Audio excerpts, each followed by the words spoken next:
pernah kita tuh kedatangan ini juga tamu podcast sih, tapi dia pariwisata. Siapa? Naka. Naka? Iya. BPW? BPW itu. Dua-dua nggak? Bener. Kenal. Hidayat Ranaka kan? Kenal. Betul. Naka itu pernah kesini. Terus Diandra itu sejarah. Dia juga aktif juga ikut event-event. Ya. Naka, kenal Naka. Itu berapa ya tuh? Paling dia kesini dulu Novemberan itu. Oh iya. Ya, udah tayang juga podcastnya sama Naka itu. Naka. Keren. Mulai kali ya Sam? Oh boleh. Boleh ya? Boleh banget. Sebelumnya selamat datang dari saya di tempat kami yang sederhana ini. Wah keren banget kok. Keren. Oke, jadi nanti kita kayak santai aja ngobrol sama Mas Aziz, nanti akan fully dictate by Mas Aziz, terus kemudian nanti kalau misalnya saya mau ngomong lihatnya ke arah sana. Berarti nggak ada kamera center ya? Nggak ada. Dari sana, terus kemudian nanti kita itu kayak punya semacam gimmick gitu. Jadi kayak kita mulainya itu kayak terekam gitu kan. Oke, kita mulai ya kayak gitu. Jadi Oke. Dibikin sedikit bocor gitu, Ya. sedikit ini formal. bocor. Oke. Ya, karena sudah duduk sudah nyaman, kita mulai dari kursi aja langsung. Gitu. Oke. Nanti aku akan kasih kayak dari kayak oke kita mulai ya segala macam. Terus nanti akan mulai. Ikutin aja. Siap gitu ya. Sip. Santai aja pokoknya. Ini saya aman mau ke toilet dulu mungkin. Aman. Aman ya. Kalau gitu, boleh kita mulai silakan. Oke ya. Cek. Oke. Selamat datang Samuel Lee. Halo, selamat datang Mas. Gladys Talk. Kali ini Gladys Talk kedatangan tamu yang spesial yaitu Samuel Lee. Wes. Samuel Lee ini mahasiswa teknik mesin UGM dan juga konten kreator teman-teman. Nah, oke Sam, sehat? Sehat banget. Iya. Jika aku kasih kesempatan kamu nih untuk memperkenalkan diri ke Sobat Gladys dimanapun berada. Siapa sih Samuel Lee itu? Apa yang ingin kamu sampaikan? Hai, aku Samuel Lee. Mungkin orang yang nggak sepintar kamu, nggak sehebat kamu, nggak sebanyak itu prestasinya dari kamu. Tapi aku sekarang bisa ada di sini cuman karena aku berani untuk mulai. Keren. Apa Sam yang membuatmu berani untuk memulai itu? Terus sebenarnya mungkin ini ya, kayak ada lagunya gitu, tau nggak lagunya? Apa? Statue, Wah, setelan cuek. Simpelnya sih gitu ya, kayak benar. kita nggak pernah tahu nih apa yang ada di depan kita kalau misalnya kita nggak pernah melangkah gitu. Ibaratnya ada tangga, kita nggak tahu tangga ini bakalan bawa kita ke atas atau malah nyandung kita. Benar. Gitu. Jadi ya udah mulai aja. Benar. Memulai itu bisa dua sisi ya Sam. Bisa gagal, bisa sukses. Betul. Tetapi kalau tidak memulai itu jelas gagal. Ya kan? Betul banget. Keren. Nah, kamu kan mahasiswa teknik mesin ya Sam. Teknik mesin angkatan 2023. 23. Oke, berasal dari Padang. Dari Padang. Kenapa akhirnya kamu memilih UGM Sam? Wah, sebenarnya tidak memilih UGM ya Mas ya. Sebenarnya lebih ke dipilihkan oleh Tuhan. Jadi kalau target itu sendiri sebenarnya nggak ada UGM-nya gitu. Target itu sendiri ke univ-univ luar negeri gitu. Jadi waktu SMA itu aku apply ke 20 lebih beasiswa ke luar negeri. Dan memang nggak ada persiapan univ dalam negeri sama sekali. Aku waktu itu persiapannya TOEFL, IELTS, SAT, American Test, terus Jepang juga belajar bahasa Jepang gitu. Aku apply ke sana gitu. Terus ketolak semua. Nah, ya udah akhirnya karena satu-satunya jalan cuma di Univ Indonesia, ikutlah SNBT. SNBT itu pun awalnya nggak UGM Mas. Awalnya itu pilihan pertama teknik mesin ITB. Lalu pilihan keduanya teknik mesin UGM. Dan ternyata Tuhan bawanya ke UGM. Dan disinilah saya. Jadi kenapa bisa ada di UGM? Karena dipilihkan oleh Tuhan gitu. Jadi UGM ini ya bukan second choice ya, tapi second ya. Second choice ya bisa dibilang gitu. Oke, Sam, apa yang terpikir saat itu ketika kamu menghadapi kegagalan untuk apply ke univ luar negeri kan? Wah, yang terpikirkan pasti sakit hati ya, benar. Cuman yang aku pikirkan sih, oke, Sekarang aku gagal, nggak apa-apa.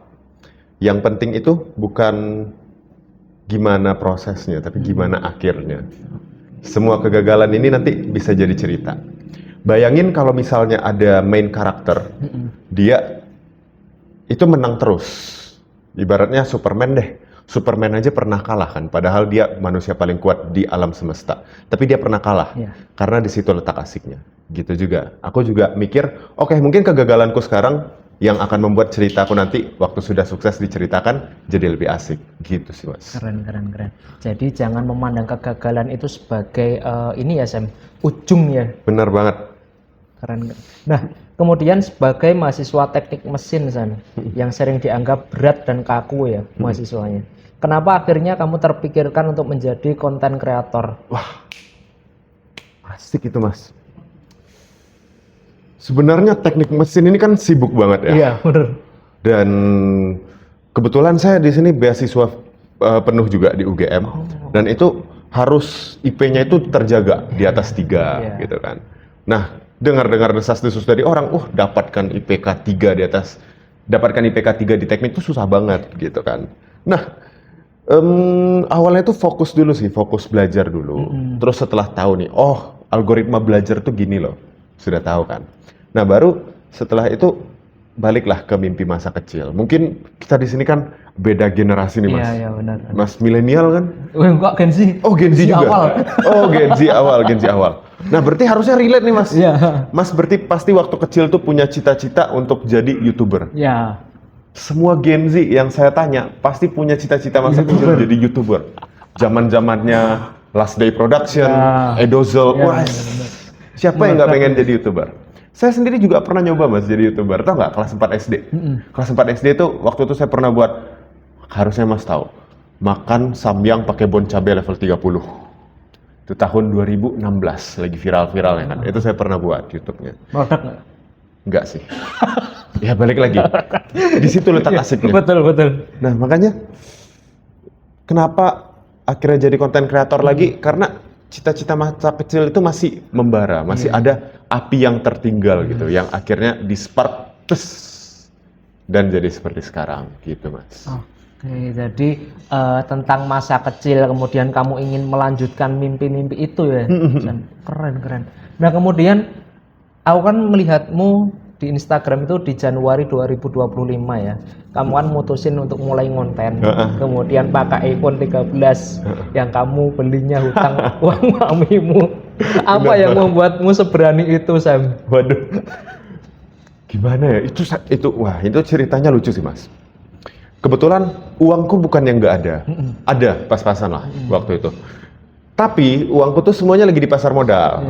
Nah, jadi kebetulan aku kan sudah main pasar modal dari SMP gitu. Jadi uangku lagi di pasar modal. Kayak nggak ada, uang dinginnya nggak ada gitu. Uangnya lagi hot semuanya.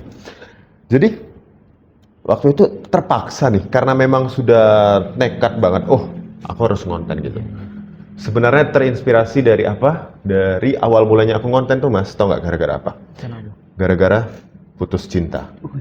Putus cinta membawamu ke konten, bro. Bener banget. Putus cinta itu awal dari segala kesuksesan. Bercanda. Kalau sekarang putus cinta buat laris. terus. Jadi pokoknya awalnya itu kan putus gitu. Biasanya kalau balik kampung, karena LDR. Jadi mantanku tuh di Padang. Karena LDR gitu. Biasanya kalau pulang kampung gitu kan, pacaran gitu kan. Sekarang aku pulang kampung, nggak ada yang mau dikerjakan gitu. Dan pasti aku berani jamin, setiap dari kamu juga yang sudah putus cinta, pasti pengen buktikan, oke, lu bakalan nyesal mutusin gua. Itu teman-teman. Iya nggak sih? Iya kan? Nah, maka dari itu, waktu itu aku mikir gini, Mas. Oke, aku harus cari uang. Nah, belum kepikiran ngonten, karena aku tuh kepikiran ngonten tuh cuman buat, fun. I know, content will make a lot of money, but the path will not be that easy gitu. Pasti banyak rintangannya, susah banget gitu di pikiranku. Yang aku kepikiran apa? Yang aku kepikiran adalah skill yang sudah aku kultivasi selama aku kuliah. Aku udah kuliah waktu itu 3 semester baru mulai konten. 3 semester kuliah aku udah ngapain aja? Aku udah ikut kepanitiaan. Total itu udah 20 sampai 30 kepanitiaan. Saat itu ya. Mostly jadi apa? Mostly jadi acara. Acara berarti jadi apa? Event organizer dong, wedding organizer ya kan. Terus juga aku waktu itu udah punya pengalaman MC kayak 10 kalian gitu. Nah jadi yang aku kepikiran adalah, oke, aku jadi freelance EO, freelance wedding organizer, freelance MC, moderator gitu. Di Padang itu aku buat proposal, aku apply ke 27 agensi di Padang. Aku email, aku DM Instagram semuanya. Berapa? 2 harian itu aku di email, DM semua. Ketolak lagi semuanya, Mas. Gila nggak tuh? Bingung dong. Oke, ini pengangguran nih gue di Padang nih, mau ngapain ya gitu kan. Terus pas akhirnya- libur ya berarti ya? Itu pas libur, pengangguran dong di Padang. Tapi nggak menyerah di situ saja, makanya jangan pernah berhenti mencoba gitu. Ketika kita berhenti mencoba, udah selesai. Terus tahu nggak kepikirannya apa lagi, Mas? Apa? Trading kripto. Wih, trading kripto. Siapa nih role model dari kripto? Jelas lah, Timothy Ronald. Oke. Waktu itu aku nonton video Timothy Ronald. Rencananya aku mau binjing, aku tamatin tuh satu YouTube-nya kan. Rencananya gitu. Aku scroll ke paling bawah, nonton videonya paling pertama. Di situ ada satu kalimat yang ngena banget. Kalau income lu masih nggak ada, nggak usah repot-repot trading. Gedein dulu income-nya, baru pelajarin money management. Kalau income-nya nggak ada, apa yang mau di-manage dari uangnya? Benar. Karena trading itu kan semakin besar uang kita, semakin besar juga yang didapatkan kan. Itu kayak ngena banget. Oke. Investasi, nggak usah ke saham. Jangan, kalau uangnya masih kecil, jangan investasi ke saham, jangan investasi ke kripto, kemana lah, ke emas. Nggak guna, returnnya kecil. Mending investasikan ke apa? Investasikan ke sesuatu yang bisa memperbesar income. Oke, itu ngena banget. Boom! Ice. Oke, berarti ini nggak bisa nih, Trading karena nggak jadi ya trading. nggak jadi trading, soalnya ya sadar dirilah income, berapa kapital gue masih sangat kecil sekali waktu itu kan. Jadi akhirnya memutuskan, oke, ini kapitalnya benar banget kata si Timothy, kapitalnya ini harus aku investasikan supaya income gue lebih besar. Karena waktu itu basically income ku berapa? Cuman, let's say 2 juta lah dari beasiswa, karena beasiswa ada ngasih uang saku juga kan. 2 juta per bulan bisa apa? Iya kan? Nah, terus waktu itu baru tuh memperbesar income dengan menginvestasikan kapital yang ada. Gimana ya caranya ya? Mau kerja apa ya? Oke, aku punya mimpi masa kecil baru keingat. Ngonten. Oke, aku ada uang, aku beli iPhone, aku fokus ngonten. Uangku habis, kebetulan harus ngutang juga sama mami, nggak apa-apa, itu resiko yang ku ambil. Karena aku nggak mau ada di tengah-tengah. Mungkin kalau Mas tahu grafik manusia itu kan seperti parabolik gitu. Yang di sini nih yang miskin banget, yang nobody, yang di sini average, banyak banget itu kan average. Terus di sini yang somebody, yang sukses. Aku nggak mau jadi average. Aku mau either jadi somebody atau nobody. Makanya ya udah, aku boom, uangku semuanya aku habisin untuk investasikan ke iPhone. iPhone aku fokus ngonten dan puji Tuhan, disinilah aku sekarang. Berapa Sam saat itu? Ingat nggak? iPhone, 9 juta. Itu nggak angka yang kecil, Mas. benar. Untukku, waktu itu ya. Wah, iPhone 13. Mamiku tau nggak reaksinya kayak gimana? Gila lu ya, ngapain beli HP semahal itu? HP 3 juta aja kan ada, apa bedanya sama HP 9 juta? Benar. Gitu.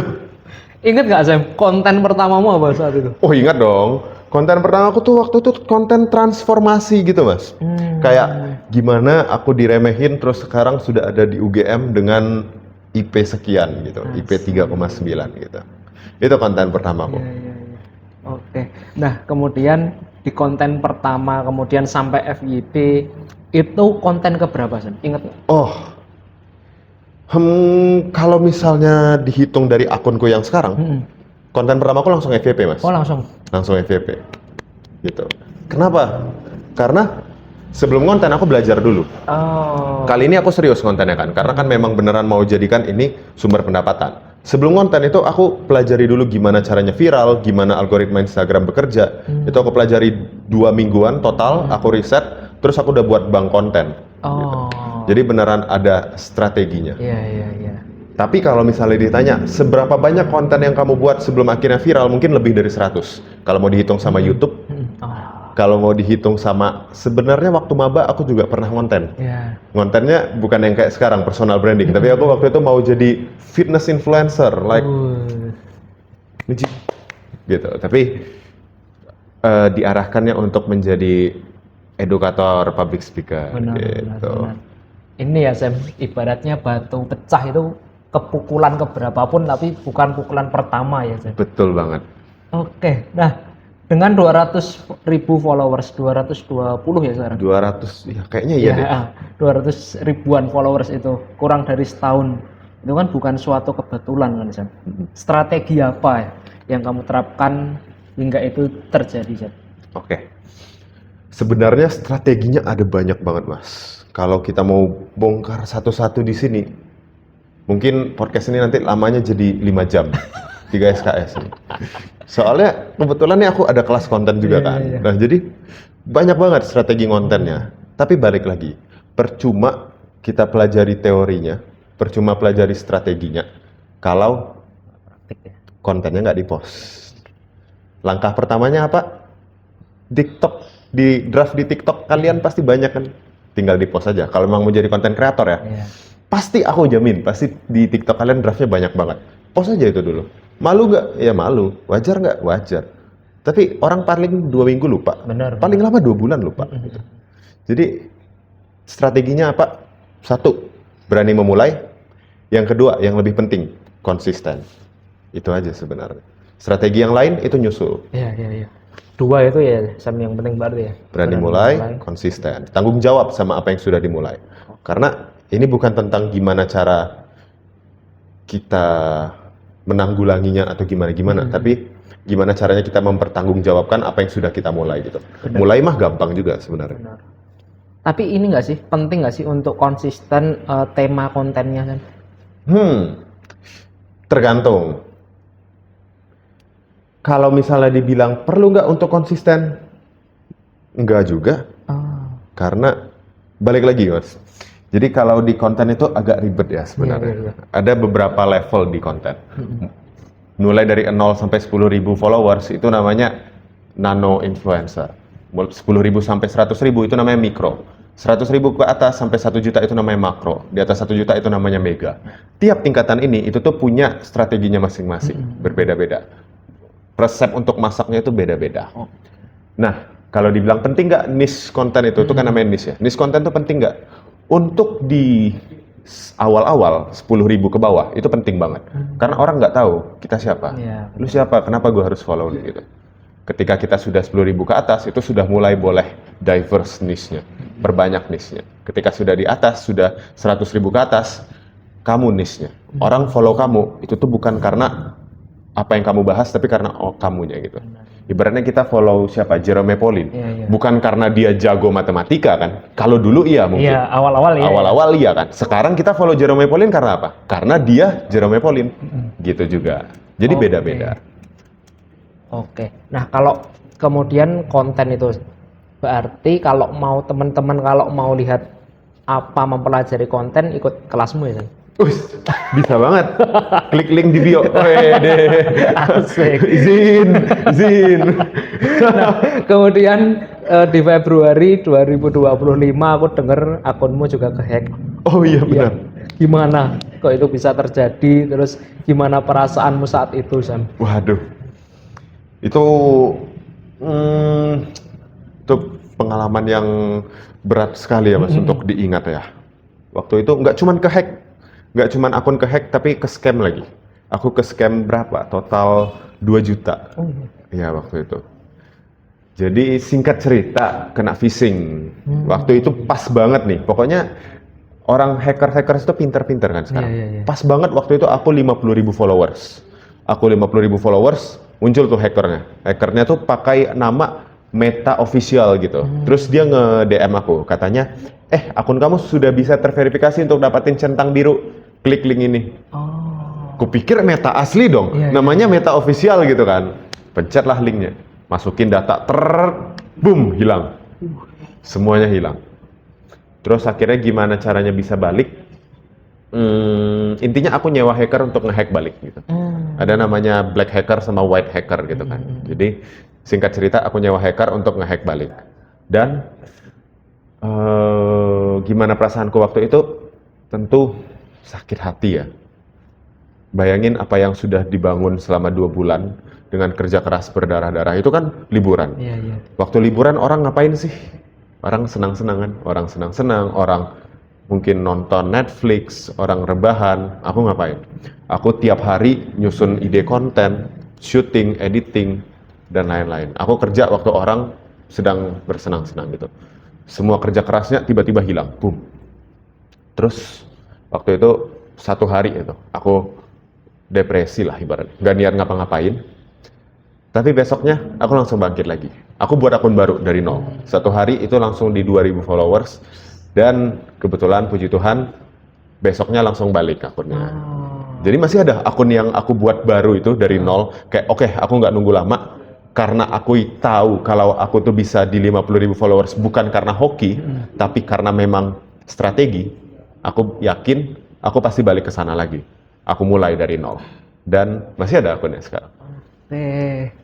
Keren. Jadi ini yang dihack balik lagi ya, Sam? Yang dihack balik lagi, ini dia. Oke. Yang sekarang ya. Oke. Nah kemudian untuk ini, Sam, kamu kan mahasiswa teknik mesin aktif juga saat ini. Kemudian sebagai co-founder dari 2 startup, boleh nggak ceritain 2 startup itu apa aja? Kemudian bergerak di bidang apa aja? Oh, boleh banget. Kebetulan aku punya 2 startup, itu namanya satu Zipia, satu lagi Mesinin.id. Ya. Zipia itu edukasi teknologi startup, edutech. Jadi itu bergerak di bidang anak-anak yang mau belajar SNBT. Ya. Kalau Mesinin.id itu sebenarnya lebih ke digital information gitu. Kami menyebarkan informasi seputar teknik mesin yang bisa jadi one stop untuk anak-anak teknik mesin lah gitu, Mas. Gitu. Oke, jadi sangat ini ya, Sam, sangat berbeda ya 2 ini ya. Sangat berbeda. Sangat berbeda. Tapi basicnya emang teknologi ya. Teknologi, Oke. ya. Nah, kemudian aku tertarik banget nih, Sam, sama Zipia. Ini kan khusus di bidang SNBT ya. SNBT. Bentar lagi juga SNBT kan ya. Iya, bentar lagi SNBT belajar. Banyak siswa yang pinter tapi gagal SNBT, Sam. Di mana sih letak kesalahannya sebenarnya? Oke. Banyak siswa yang pinter tapi gagal SNBT. Itu tuh karena salah strategi belajar, sesimpel itu aja. Jadi kepintaran kita itu kan beda-beda ya. Ada yang pinter kognitif, ada yang pintarnya verbal dan lain-lain, itu ada macam-macam kepintaran kita. Cuman kita itu biasanya dilatih untuk melakukan proses yang namanya encoding. Nah, jadi untuk proses belajar itu sendiri ada 2 namanya, encoding sama retrieval.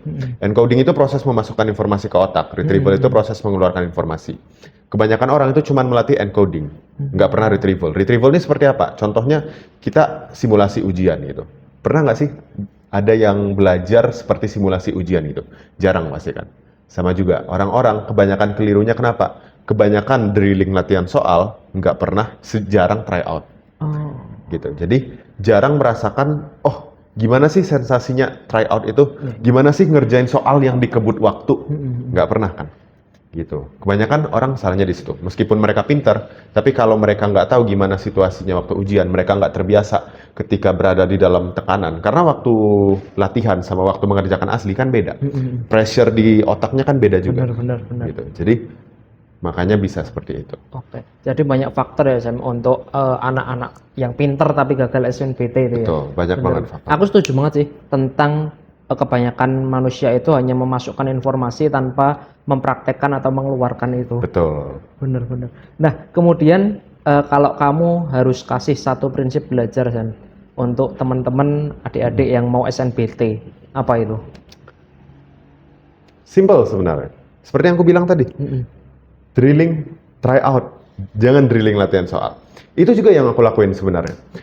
Aku waktu itu belajar SNBT berapa lama, Mas? Berapa? 1 bulan.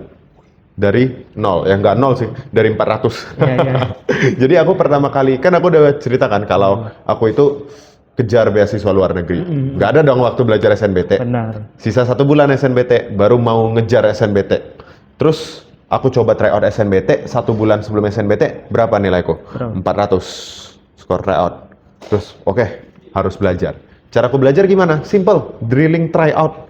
Aku nggak ada nyentuh materi sama sekali, aku nggak ada nyentuh drilling soal sama sekali, semuanya murni drilling tryout. Kenapa aku milih drilling tryout? Karena dengan tryout, itu tuh kamu sudah latihan soal sekaligus, mentalnya juga dilatih, dan juga materinya dapat. Dari mana? Dari pembahasannya. 3 sekaligus dapat.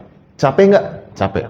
Orang waktu tryout SNBT, itu pasti kayak, udah, rasanya kayak udah habis semua tenaga gitu. Belum lagi membahasnya kan. Itu yang kulakukan tiap hari waktu itu selama 1 bulan. Selama 1 bulan aku berhasil tryout 20 tryout. Keren. Tiap hari.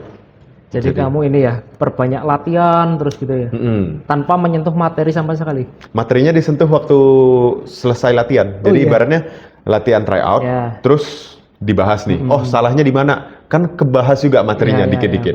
Nah terus latihan tryout lagi, bahas lagi, tryout lagi, bahas lagi. Mulai dari 400 pelan-pelan naik 450, 500, 550, 600, sampai akhirnya 700 dan tembus di UGM. Gitu. Mantap, mantap. Nah kemudian kamu kan juga mahasiswa, konten kreator, public speaking, entrepreneur juga. Gimana kamu mengatur fokusmu itu, Sen? Buat fokus itu sendiri sebenarnya simple. Pertama tentu kita harus fokus one thing at a time. Kita nggak bisa langsung, fokus ke banyak hal gitu, mengejar langsung ke berbagai macam bidang nggak bisa. Aku sendiri juga fokus ke satu-satu. Pertama fokus ke akademik dulu. Sudah settle baru fokus ke konten. Sudah settle baru fokus ke public speaker. Sudah settle baru fokus ke startup. Jadi dikejar satu-satu. Sama ibaratnya mungkin aku istilahkan dengan bisnis lah. Bisnis itu kebanyakan deh orang-orang konglo di luar sana itu pasti punya banyak bisnis kan. Kok bisa dia punya banyak bisnis gitu? Karena bisnis dia yang pertama itu udah settle. Udah settle berarti dia kayak udah tahu, gimana cara running bisnis ini tanpa dia harus berperan banyak gitu di dalam bisnis itu. Ketika dia sudah tahu bisnis ini bakalan settle, dia buka bisnis lain. Buka bisnis lain, oke ini udah settle, buka bisnis lain. Sama juga dengan kita. Kita misalnya nih, aku pertama pelajarin akademik dulu. Gimana sih caranya belajar gitu? Aku udah tahu, caranya dapat nilai tinggi tanpa usaha yang banyak tuh gini loh. Ya udah. Karena akademiknya udah settle, aku yang awalnya harus belajar 8 jam sehari, sekarang aku cuma perlu belajar 2 jam seminggu, gitu. Fokus ke hal lain, fokus ke konten. Konten awalnya takes a long time, pasti. Belajar untuk konten dari awal, belajar konten itu ribet. Jadi ketika kamu sudah bisa buat konten, kamu itu sudah otomatis bisa editing, bisa copywriting, bisa marketing, bisa sales di waktu yang bersamaan, bisa public speaking juga. 5 hal itu dimakan sama konten. Belajar konten itu lama. Ketika sudah jago di konten, kamu udah tahu gimana caranya mengerjakan konten itu dengan leverage yang tertinggi. Sudah selesai konten, fokusnya udah selesai, konten udah settle, cari lagi hal lain. Apa? Buat startup, buat bisnis, lebih ribet lagi. Gimana caranya belajarin uang? Waktu itu aku sampai ikut kelas akuntansi loh untuk bangun startup. Terus aku ikut kelas manajemen juga untuk gimana caranya manage orang-orang gitu. Jadi kita fokus one thing at a time, yang mana ketika satu hal itu udah settle baru cari hal lain, sudah settle baru cari hal lain. Itu strategi yang aku pakai. Aku setuju banget sih sama kamu, Sam. Ketika manusia itu basicnya sejago-jagonya nggak mungkin, jarang bisa yang mana langsung melakukan banyak hal sekaligus ya. Betul. Jadi aku setuju banget tentang kita harus fokus ke satu hal dulu, kemudian ke hal lain. Aku setuju banget sih. Tapi pernah nggak sih, San, kamu tuh merasa burnout saat itu? Kemudian bosen apa yang kamu lakukan saat itu? Pasti. Burnout pasti pernah. Kalau kamu belum burnout, tandanya kamu belum kerja keras. Belum semaksimal itu yang kamu lakukan gitu. Burnout pasti pernah. Apa, Sam, yang kamu lakukan saat itu? Saat itu, waktu itu aku lagi struggle mencari yang namanya work, study, life balance. Kalau orang kan biasanya work life balance atau study life balance. Kalau aku 3 nih, work, study, life balance. Aku ada kerjaan, startup, dan konten. Aku ada akademik yang harus diurus, dan aku ada hidup nih yang harus diikutin lah, yang harus disenangin juga. Gimana caranya ketiga ini bisa balance? Wah, itu parah. Itu aku menemukan titik equilibriumnya. It takes 1 or 2 months gitu. Sampai akhirnya ketemu, ini cara yang paling optimal. Pernah waktu itu aku beneran yang kerja 18 jam, terus tidur cuma 4 jam gitu. Terus tidur 4 jam, 2 jamnya kayak mobilisasi dan lain-lain, lanjut kerja lagi, itu pernah. Pernah juga yang gara-gara hal itu membuat, oke, aku butuh istirahat. Aku istirahat, bablas istirahatnya. Jadinya kan nggak balance kan, work study life balance-nya kan nggak balance kan. Itu butuh waktu yang lama gitu, sampai akhirnya bisa ketemu sendiri. Gimana cara ketemunya? Tiap orang punya caranya masing-masing. Yang perlu kamu lakukan adalah terus menjalani apa yang kamu pikir itu bakalan mencapai ke titik yang terbaik gitu. Benar-benar teman-teman. Jadi setiap orang pasti punya caranya untuk mengatasi itu dan kamu menemukan cara itu ya San ya. Oke. Nah, sejauh ini San, apa keputusan paling nekat yang pernah kamu ambil? Oh, keputusan paling nekat. Semua keputusanku nekat sih Mas ya. Apa ya? Kita mulai dari ini deh. Dari bocah SMP kelas 1. SMP kelas 1 tuh aku sudah langsung mencalonkan diri jadi ketua OSIS. Kayak bocah entah dari mana datang gitu kan, baru masuk ke SMP ini langsung calonin diri jadi ketua OSIS. Terus ya nggak keterima jelas. Terus SMA kelas 1 juga gitu lagi. Terus waktu SMA yang paling nekat apa? Aku ya itu pilihan pertama ITB, pilihan kedua UGM. Guru BK aku ngamuk-ngamuk itu. Guru BK aku kayak, Sam, kenapa kamu pilihan 1 ITB, pilihan 2 UGM? Kamu tuh punya potensi, kamu bisa masuk ke universitas negeri gitu, lewat SNBT. Kalau misalnya kamu pilih UNP Universitas Negeri Padang. Siapa bilang nggak bisa masuk UGM ITB? Siapa bilang? Buktiin. Bisa kan? Bisa. Gitu. Jadi memang nekat-nekat semua. Terus apa lagi? Tuh beli iPhone. Bayangin duit tabunganku tuh berapa ya? Kan 9 juta iPhone ya. Waktu itu tabunganku tuh di kisaran belasan juta lah. Kayak ibaratnya lebih dari setengah tabunganku hilang kan. Nih iPhone-nya. Apalagi keputusan nekat. Banyak banget keputusan nekat. Jadi memang aku percaya sama leverage. Balik lagi ke yang aku bilang. Aku lebih mending jadi somebody atau nobody daripada jadi mediocre. Gitu. Mantap. Oke, Sam. Nah, kemudian di era sekarang ini, Sam, menurutmu basic skill apa yang harus dimiliki anak-anak muda zaman sekarang? Kebanyakan orang mungkin bakalan bilang, basic skill yang diperlukan adalah IT, coding, dan semacamnya. Kalau menurutku, anak muda sekarang itu perlu satu skill ini, sales. Sales dari zaman dulu kala, itu tuh merupakan skill yang paling dibutuhkan. Setiap orang sukses itu pasti punya skill sales. Sales nggak cuma sekedar jualkan aku buku ini, nggak cuma itu. Kita wawancara sama orang, itu sales. Kita lagi ngomong ini juga sales. Semuanya itu di dunia ini, itu tuh mengandung sales. Kalau kita mau jadi top 1% in the world, harus jago sales. Simple itu. Jadi kalau anak muda misalnya mau sukses, belajar sales. Oke. Soalnya setiap kehidupan itu transaksi ya, Sam. Benar banget. Oke. Nah, kemudian anak muda saat ini banyak yang memiliki mindset merasa tertinggal dari teman-temannya, Sam. Padahal itu belum tentu terjadi. Bagaimana mindset itu menurutmu, Sam? Menurutku bagus. Kita harus selalu merasa tertinggal dari orang lain. Karena kalau misalnya kita udah merasa superior, udah kita stop untuk maju. Kita harus tahu kalau di atas kita masih ada orang lain, di atas langit masih ada langit gitu. Jadi menurutku mungkin bagi beberapa orang ini mindset yang cukup keras, tapi menurutku harus seperti itu. Kita harus merasa bahwa kita selalu tertinggal dari orang gitu. Ketika kita sudah melampaui target kita, masih ada target di atas yang lain. Dengan begitu kita bisa terus maju dan maju. Kalau kita sudah merasa aman, nggak kerasa nih ibaratnya.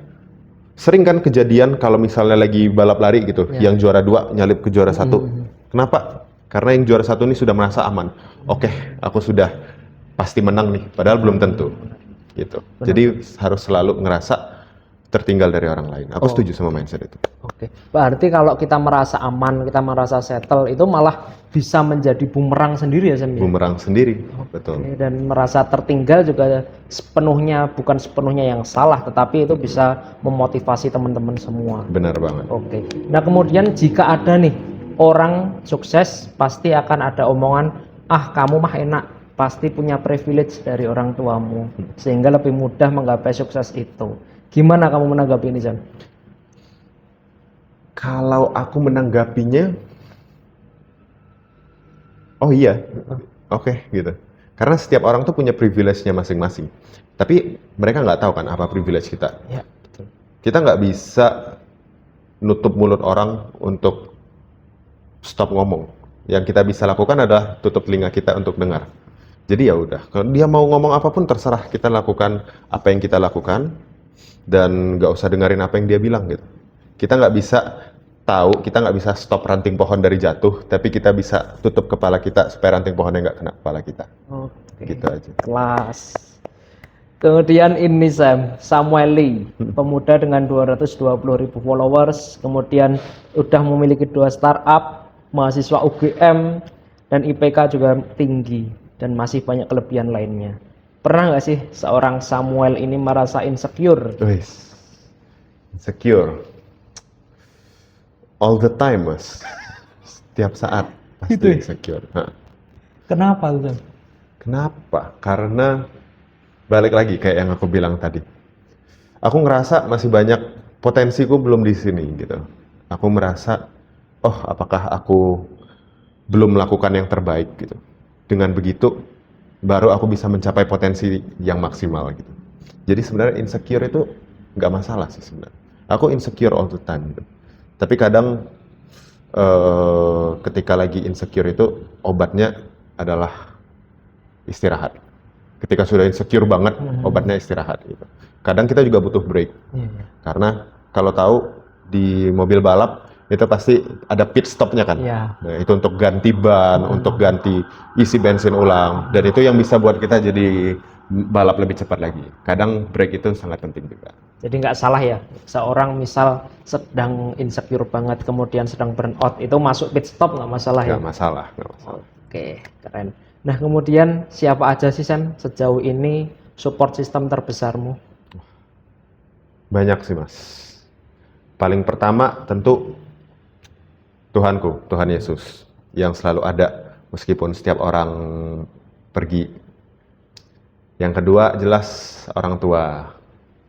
Lalu ada saudara dan sahabat-sahabat terdekatku. Gitu. Mantanmu nggak? Wih. Bisa dibilang lah, bisa dibilang. Bisa dibilang begitu. Nah kemudian sebentar lagi kan SNBT ya Sam? SNBT, kemudian kalau kamu bicara langsung ke pejuang SNBT yang lagi capek, hampir nyerah saat ini, bingung mau belajar apa lagi, apa Sam yang ingin kamu sampaikan?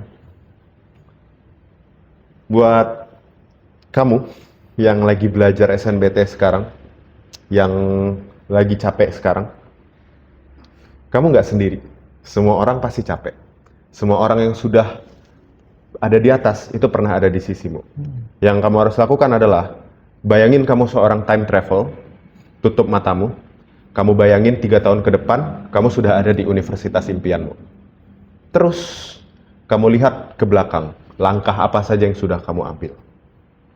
Itu langkah yang harus kamu lakukan sekarang. So, apa yang mau kamu lakukan sekarang? Gitu. Itu teman-teman. Jadi jangan menyerah untuk pejuang SNBT dimanapun kalian berada. Ini belum saatnya untuk kalian menyerah ya Sam ya. Betul. Oke. Nah kemudian satu kalimat Sam yang ingin kamu titipkan untuk mereka yang sedang mencari versi terbaik dari dirinya. Jangan pernah berhenti bermimpi. Ketika kita sudah berhenti bermimpi, kita mati. Mimpi setinggi langit, kalau jatuh masih di atap. Gitu. Kalau mimpinya pendek, setinggi atap, kalau jatuh ke lantai loh, hati-hati. Mimpilah setinggi langit. Oke, itu teman-teman. Jadi tetap mencari versi terbaik dirimu. Pastikan kamu berada di versi terbaik kalian, karena memang kita itu nggak bisa berhenti ya Sam ketika belum menemukan versi terbaik ya Sam. Benar banget. Benar. Oke. Nah mungkin ada yang ingin kamu sampaikan Sam ke teman-teman, ada yang ingin kamu tambahkan untuk penutup ini? Penutup ya, siapa ya? Mau tambahkan apa nih? Motivasi mungkin? Motivasi. Oke, motivasinya nggak ada sih. Sebenarnya nggak perlu motivasi. Motivasi itu cuman bakalan buat kamu untuk mulai. Ya benar. Tapi yang buat kamu untuk tetap konsisten itu disiplin. Jadi tetaplah disiplin dengan apa yang kamu lakukan sekarang. Gitu. Oke, terima kasih Samueli Oke, udah terima mampir kasih, ke Mas. Gledis, dan teman-teman pasti dari cerita Samueli seluruh orang pasti punya cerita sendiri. Kemudian seluruh orang pasti punya pilihan mau menyerah atau mau tetap lanjut untuk menemukan versi terbaiknya. Dan terima kasih untuk Samueli, sukses selalu. Terima kasih Mas sudah Aziz. mampir ke Gledis, dan semoga apa yang kamu inginkan ke depannya juga bisa kita raih bersama-sama. Amin. Amin. Terima kasih Samuel. Terima kasih Mas.